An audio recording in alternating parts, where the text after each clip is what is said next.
Contour என்ற ஒரு கிராமம்.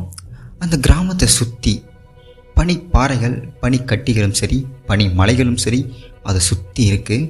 ஸோ அதில் நிறைய மக்கள்கள் வாழ்ந்துக்கிட்டு இருக்காங்க. ஸோ அது மட்டும் இல்லாமல் சுற்றி ஏகப்பட்ட கிராமங்கள் இருக்குது. அதுக்கு மைய பகுதியில் அழிவு கடவுளான ஒரு அரக்கன் இருக்கான். ஸோ அவனுடைய பேர் சூரன். அந்த சூரத் அப்படின்ற ஒரு அரக்கன் என்ன பண்ணுறான் அப்படின்னா, இருக்கிற எல்லா மக்களுடையுமே எல்லா கிராமத்தையும் தன்னோட அடிமையாக வச்சுருக்கான். ஸோ அவனுக்கு தெரியாத மாயாஜால வித்தைகளும் கிடையாது. அவனால் உருமாற்றமாக முடியும், தன்னை மறைய வச்சுக்கவும் முடியும். இயற்கையை கட்டுப்படுத்தக்கூடிய சக்தி இருக்குது. அதை விட ஒரு முக்கியமான ஒரு சக்தி, அழிவு சக்தி அப்படின்ற ஒரு சக்தியும் அந்த இடத்துல இருக்குது, அவங்ககிட்டையும் இருக்குது. ஸோ அவன் என்ன பண்ணுறான்னா, அவனுடைய கிராம மக்களுக்கு மட்டும் ஒரு நல்ல ஒரு செழிப்பான பலத்தை கொடுத்துட்டு சுற்றி இருக்கிற எல்லா மக்களையும் தன்னோட அடிமையாக பார்த்துக்கிட்டு இருக்கான். ஸோ அவனுடைய கிராமம் அழிவு சக்தியான ஒரு கிராமம். அந்த கிராமத்துடைய பேரே அழிவு கிராமம். ஸோ அதே மாதிரி ஒவ்வொரு சுற்றி இருக்கிற கிராமத்துடைய பேர் உருமாற்ற கிராமம், உருவத்தை மறைய வைக்கிற இன்விசிபிள் கிராமம், அப்புறம் இயற்கையை கட்டுப்படுத்தக்கூடிய கிராமம், அந்த மாதிரி கிராமங்கள்லாம் சுற்றி இருக்குது. ஸோ அந்தந்த கிராமத்துலேயும் அவங்கவுங்களுக்கு ஒரு தனிப்பட்ட சக்திகள் இருக்கும். ஸோ இப்போ உருமாற்ற கிராமம்னா அவங்க வேற ஒருத்தவங்களோட மாறக்கூடிய மக்களாக இருப்பாங்க. அந்த அந்த உருமாற்ற கிராமத்தினுடைய மக்கள் மட்டும்தான் இருப்பாங்க. ஸோ அந்த மாதிரி சுற்றி இவ்வளோ கிராமங்கள் இருக்குது. அந்த ஒரு கிராமங்களை விடாமல் ஒரு சாதாரண கிராமமாக இந்த காந்தூர் கிராமம் அப்படின்ற ஒரு கிராமமும் இருக்குது. ஸோ அந்த காந்தூர் கிராமத்தில் இந்த சக்தியும் கிடையாது. பட் அவங்களுக்கு என்ன அப்படின்னா, காலத்தை கணிக்கக்கூடிய ஒரு சக்தி அப்படின்ற ஒரு சக்தி அங்கே இருக்கிற பெரியவர்களுக்கு இருக்கப்படுது அப்படின்னு சொல்லி பேசுகிறாங்க. ஸோ அவங்க அந்த அசுரனுக்கு கீழே தான் அவங்களும் இருக்காங்க. அந்த அசுரனுடைய ஆட்சிக்கு கீழே தான் அவங்களும் இருக்காங்க. அந்த அசுரன் ஒரு கொடூரமான ஒரு ஆட்சியை ஆண்டுக்கிட்டு இருக்கான் அந்த இடத்துல. ஸோ இந்த அசுரன் இந்த அசுரனுக்கே 200 ஆண்டு வயதுகள் இருக்குது. இந்த அசுரனுக்கு அழிவே கிடையாது அப்படின்னு அந்த அசுரம் நினைக்கிறான். அந்த சுற்றி இருக்கிற மக்களும் நினைக்கிறாங்க. ஸோ இவன்கிட்ட ஒரு சுதந்திரம் நம்மளுக்கு வேணும் அப்படின்னு சொல்லிட்டு எத்தனையோ மக்கள் அவனை போர் தொட்டிருக்காங்க. ஸோ அதில் இருக்கிற பாதி பேரை அவன் கொலை பண்ணவும் செஞ்சுருக்கான். சில பேரை கல்லாக மாற்றி அல்லது ஒரு சிலையாக மாற்றி அவன் அழிக்கவும் செஞ்சுருக்கான். ஸோ அதனாலேயே அந்த அசுரனை எதிர்க்கிறதுக்கு யாருமே முன் வர மாட்டாங்க. அதனால அந்த அசுரனுடைய ஆட்சி ஒரு பேராட்சியாகவே மாறிச்சு, ஒரு பூதாட்சியாகவே இருந்துச்சு அந்த ஊரில்.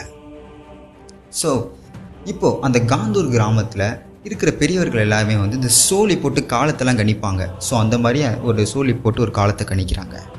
ஸோ அப்போது என்ன ஆகுது அப்படின்னா, அந்த அசுரன் அழிக்க போகிறவன் ஒரு சிறுவனாக தான் இருப்பான். அந்த சிறுவன் கையில் ஒரு நெருப்பு பச்சை குத்திப்பட்டிருக்கும் அப்படின்னு சொல்லி அவங்க கணிக்கிறாங்க.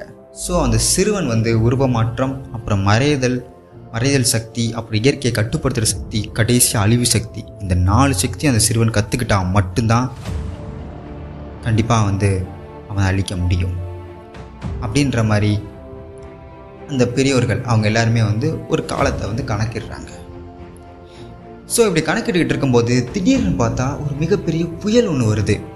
ஸோ அந்த ஒரு 2-3 கிராமத்துக்கு ஒரு புயல் ஒன்று வருது. அந்த சைட்லேருந்து ஒரு புயல் வருது, வெள்ளம் வருது, மழை அவ்வளோ ஒரு ஃபோர்ஸாக பேஞ்சிக்கிட்டு இருக்குது. அந்த மழை, அப்புறம் வெள்ளம், அப்புறம் அந்த புயல் அதெல்லாம் ஒரு கொடூரமான முறையில் அடிச்சுக்கிட்டு இருக்கு. ஸோ இதனால் பாதி வீடுகள், அப்புறம் பாதி கிராமமே அழியக்கூடிய ஒரு நிலைமைக்கு வருது. ஸோ இவங்க எல்லாருமே இந்த கிராம மக்கள் எல்லாமே என்ன பண்ணுறாங்க அப்படின்னா, ஒரு சேஃபான ஒரு குகைக்குள்ளே போய் அவங்க செட்டில் ஆயிடுறாங்க.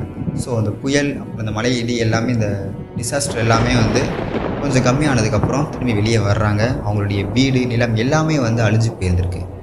ஸோ அப்போ அவங்க என்ன பண்ணுறாங்க அப்படின்னா, சும்மா கையில் இருக்கிற கட்டைகள், அப்புறம் கற்கள் அதெல்லாம் வச்சு அவங்க ஒரு வீடு ஒன்று கட்டுறாங்க.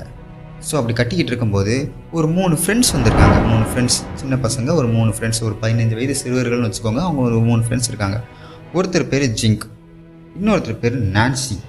ஸோ ஒரு 2 பையன், ஒரு பொண்ணு அப்படின்னு சொல்லிட்டு அவங்க இருக்காங்க. அதான் ஒருத்தர் பேர் ஜிங்கு, இன்னொருத்தர் பேர் நான்சி, இன்னொருத்தர் பேர் ஜாக்.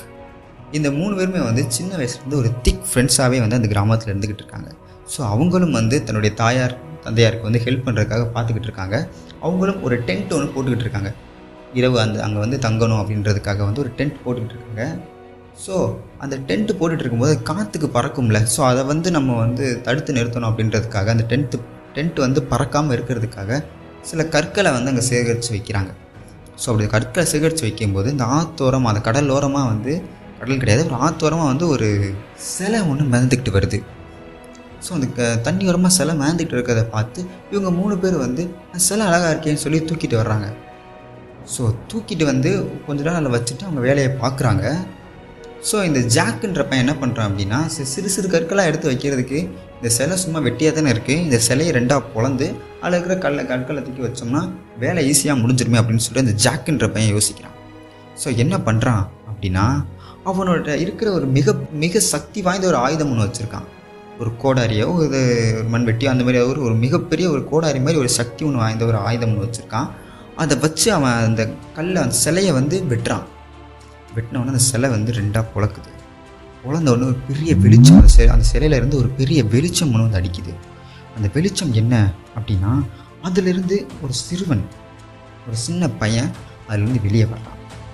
ஸோ அந்த சின்ன பையன் வெளியே வந்த உடனே இருக்கிற எல்லாருக்கும் ஒரு மிகப்பெரிய ஆச்சரியமாயிடுச்சு. என்னடா இவன் ஒரு சிலைக்குள்ளே இருந்து வெளியே வர்றான் அப்படின்னு சொல்லிட்டு இருக்கிற எல்லாருக்குமே வந்து ஒரு பேரதிர்ச்சினே சொல்லலாம். ஸோ அவன் வந்து எல்லாத்தையுமே ஒரு நார்மலான விஷயத்தில் பேசுகிறான். ஹாய் யார் எப்படி இருக்கீங்க அப்படின்ற மாதிரி கேட்குறான். இருக்கிற எல்லாருக்குமே வந்து ரொம்ப ஷாக் ஆகிடுச்சு. யாரா அவன், நம்ம சிலையை உடைச்சோம், உள்ளேருந்து ஒருத்தன் வந்திருக்கானே அப்படின்ற மாதிரி எல்லாருமே இது பண்ணுறாங்க. ஸோ அப்போ தன்னை பற்றி சொல்ல ஆரம்பிக்கிறான். ஸோ நான் யார் என்ன ஏதுன்னு சொல்லி சொல்ல ஆரம்பிக்கிறான். ஸோ அவன் யார், அவன் எந்த நாட்டை அவன் எங்கேருந்து வந்திருக்கான், ஸோ அவன் எப்படி இந்த சிலைக்குள்ளே போனான் அப்படின்றது எல்லாத்தையுமே வந்து நாளைக்கு பார்ட் 2ல் டீட்டெயில்டாக பார்க்கலாம். ஸோ இந்த வீடியோ உங்களுக்கு ரொம்ப பிடிச்சிருந்துச்சு அப்படின்னா நம்ம சேனலை லைக் பண்ணிவிட்டு சப்ஸ்கிரைபும் பண்ணிக்கோங்க. இந்த மாதிரி ஸ்டோரிஸ் உங்களுக்கு தொடர்ந்து கேட்கணும்னு நினச்சிங்க அப்படின்னா நம்மளோட இன்ஸ்டாகிராம் ஐடியாவும் ஃபாலோ பண்ணிக்கோங்க. ஸோ அடுத்த வீடியோலும் பார்க்கும் வரை தேங்க்யூ.